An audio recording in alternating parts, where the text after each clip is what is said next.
Et coucou la team Sagittaire, j'espère que vous allez tous et toutes bien. Donc on y va pour le bonus sentimental du mois de décembre 2024 pour le signe solaire ascendant et lunaire. J'espère que tout le monde va bien. Si vous n'avez pas vu le début de la vidéo, et ben écoutez, je vous souhaite la bienvenue. En tout cas, bien ravi de vous retrouver. On va aller voir donc votre énergie à vous, celle du partenaire potentiel actuel ou l'ex-partenaire, votre passé en commun ou votre passé tout simplement à vous, le présent, le futur, et on fera un tableau avec l'améthyste pour voir un petit peu ce qu'il en découle. Allez, vous êtes à la carte du soleil, les Sagittaires. Donc c'est plutôt un mois où au niveau sentimental, vous allez vous sentir plus ou moins bien, célibataire ou pas. En tout cas, quoi qu'il en soit, vous allez bien vivre ce mois. Il y a du bonheur, il y a de la joie, il y a de la positivité, il y a de l'amélioration, il y a des réconciliations. La vie est belle, voilà, on en profite. Ensuite, on va aller voir la personne qui est en face de vous. Sous le soleil, il n'y a pas 36 000 choses à raconter dessus, si ce n'est que c'est la carte la plus positive du jeu. Alors, la personne en face de vous, le partenaire potentiel actuel ou l'ex-partenaire, comment est-il sur ce mois de décembre? Il est à la carte de l'amoureux. Alors, on est face à quelqu'un ici qui est dans l'indécision, quelqu'un qui est probablement déjà engagé dans une relation, ou quelqu'un qui doit faire un choix entre peut-être son travail, son lieu de vie, vous et une autre personne, ou par rapport à des enfants. En tout cas, il y a des choses extérieures qui viennent un petit peu influencer ces prises de décision. Mais la carte de l'amoureux indique qu'il faut à un moment donné prendre une décision et s'affirmer dans cette décision. Donc on est chez quelqu'un ici qui est totalement indécis. Si vous êtes célibataire, c'est quelqu'un qui est probablement en séparation ou qui du moins est entouré de plusieurs personnes et essaye plus ou moins de trouver la bonne personne à rencontrer, si ce n'est en tout cas pour du durable, mais ça peut être aussi uniquement que pour de l'éphémère. Si c'est votre ex-partenaire, bon bah écoutez, c'est quelqu'un qui est dans l'hésitation et qui a déjà quelqu'un dans sa vie. Donc peut-être que c'est une personne qui... Alors quand je vois le soleil et que je vois la carte de l'amoureux, il est probable que cette personne fasse un petit retour vers vous, mais elle ne sera pas disponible entièrement pour vous. Le passé. Le jugement. Ok. Donc là, pour les personnes avec un ex, dans le passé, il y a eu des allers-retours assez récurrents, d'accord? Pour les personnes qui sont en couple, il y a peut-être eu une petite séparation, il y a peut-être eu un petit moment de pause, on a fait un petit renouveau dans le couple, on a essayé de redynamiser un petit peu le couple. Et pour les célibataires, bon, et ben écoutez, dans le passé, on vous a déjà présenté probablement cette personne, vous l'avez peut-être pas vue, vous avez peut-être modifié un petit peu votre destin ou le chemin de votre destin qui a fait que vous l'avez peut-être loupé. Et en tout cas, le jugement vous représente un petit peu les choses que vous auriez dû avoir. Mais on peut aussi parler ici que vous étiez dans une période un peu sombre et que vous êtes ressorti de cette période-là, vous avez remonté la pente et que du coup vous sentez davantage mieux. Sur le présent, nous avons la carte de la justice.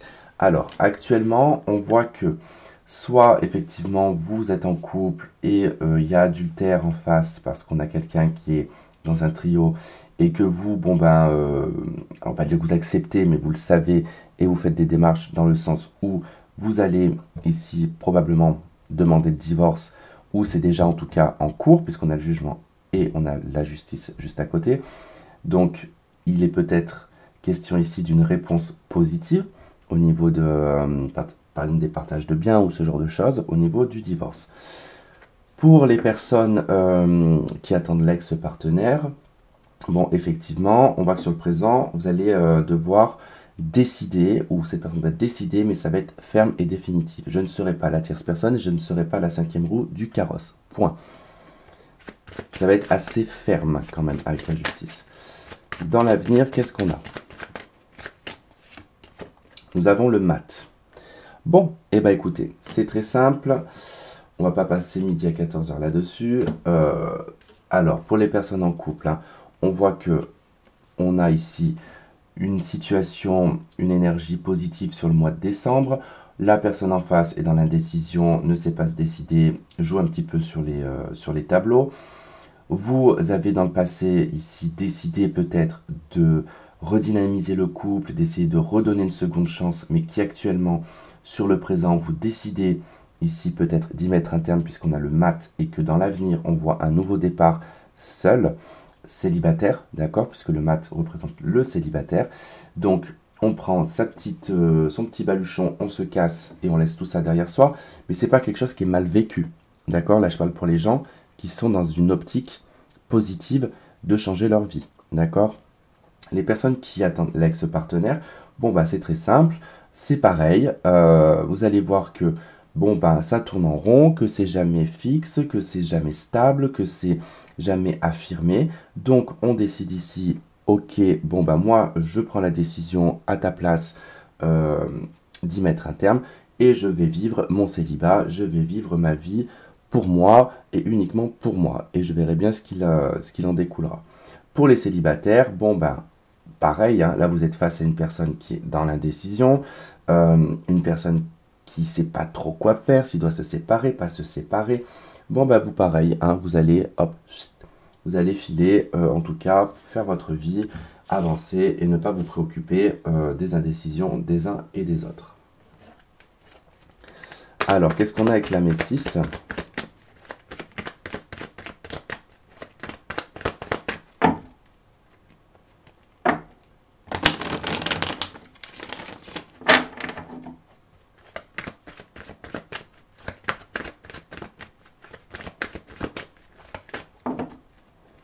Alors, pour l'améthyste, qu'est-ce qu'on a ? Sagittaire, décembre 2024. Je sais pas pourquoi, j'ai toujours tendance à dire 2023 alors que c'est 2024. Alors ça change absolument rien, hein, puisque l'année 2023 est déjà passée. Donc, mais si je dis 2023, vous inquiétez pas, c'est normal. Allez, qu'est-ce qu'on a pour vous ? On a l'attraction mutuelle, l'alchimie, nous avons la pause, nous avons les doutes, nous avons le burn-out, nous avons la réconciliation, nous avons l'automne, nous avons l'âme sœur, nous avons la naissance et les projets, la consultante, le consultant ou tout simplement une femme, et nous avons la jeune femme superficielle. On a l'ex-partenaire en d'autres decks, donc c'est une personne que vous connaissez. Bon, bah ça confirme bien ce que je vous disais, c'est-à-dire que on voit qu'il y a une attraction, qu'il y a quelque chose d'assez fort, mais qui en attendant est en train de s'effriter avec la carte de l'automne, puisque les feuilles tombent, hein, les arbres deviennent nus, hein, ils n'ont plus rien. Donc c'est-à-dire que cette attraction mutuelle est en train de s'effriter, de s'émietter, de s'effondrer. On a mis en fait la relation un petit peu, on va la mettre d'ailleurs même sur le mois de décembre en mode pause, en mode retrait, parce qu'il y a un sentiment ici d'âme sœur, un sentiment d'être fait l'un pour l'autre. Mais on voit que ce sentiment d'âme sœur est en train de s'effriter, est en train de disparaître, de se dissoudre au fil du temps. On a beaucoup de doutes hein, concernant des futurs projets, de pouvoir avancer avec cette personne. Et comme c'est toujours dans l'indécision, la carte de l'amoureux, effectivement, on a ce burn-out, cette crise qui concerne la consultante, le consultant, l'aspect féminin, l'aspect émotionnel, qui est totalement touché ici par un côté superficiel de cette personne. Soit parce que vous avez l'impression que pour cette personne, vous êtes superficiel, vous êtes juste un jouet, entre guillemets, soit vous vous sentez pas assez valorisé par cette personne, donc vous vous sentez sous-estimé. Et en fait, la crise la burn-out, le burn-out, la crise et la réconciliation, il va être question ici, pas de se réconcilier avec la personne, mais de trouver une paix en soi par rapport à cette situation. Pourquoi ? Parce que vous allez vous dire, ok, moi tout ça, ça me fout en crise. Je ne suis jamais dans une situation où les choses sont fixes, sont posées, sont claires, nettes et précises. Non, on parle de projet, on parle de vie commune, et puis tantôt après, non, je retourne avec mon ex-femme, non, mais parce que là, je ne suis pas disponible, non, là, ce n'est pas possible. Donc, les projets, en fait, sont mis en stand-by. Donc, là, on voit bien que on met tout ça en pause.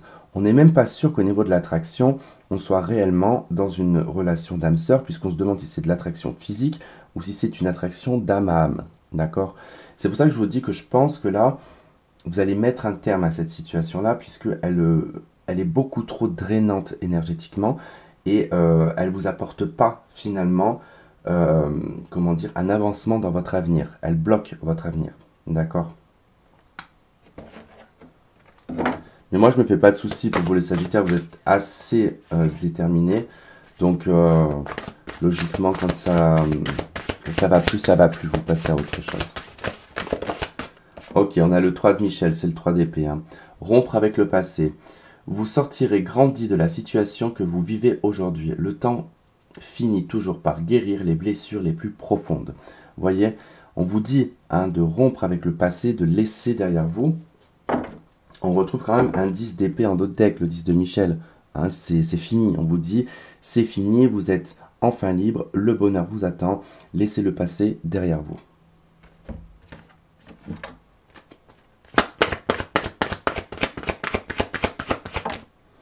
Et donc nous avons avec les anges de l'amour, exprimer votre amour. Donc ça ne veut pas dire d'exprimer son amour, c'est justement, je dirais ici, d'exprimer ce que vous avez sur le cœur, ce que vous ressentez, ce que vous avez pour cette personne.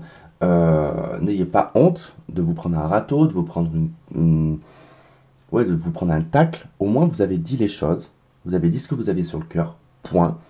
Vous n'aurez rien à vous reprocher et après vous avancez tranquillement dans votre vie. Voilà en tout cas les amis, j'espère que ce tirage aura résonné avec vous. Je vous embrasse très très fort et je vous dis à bientôt. Bye bye.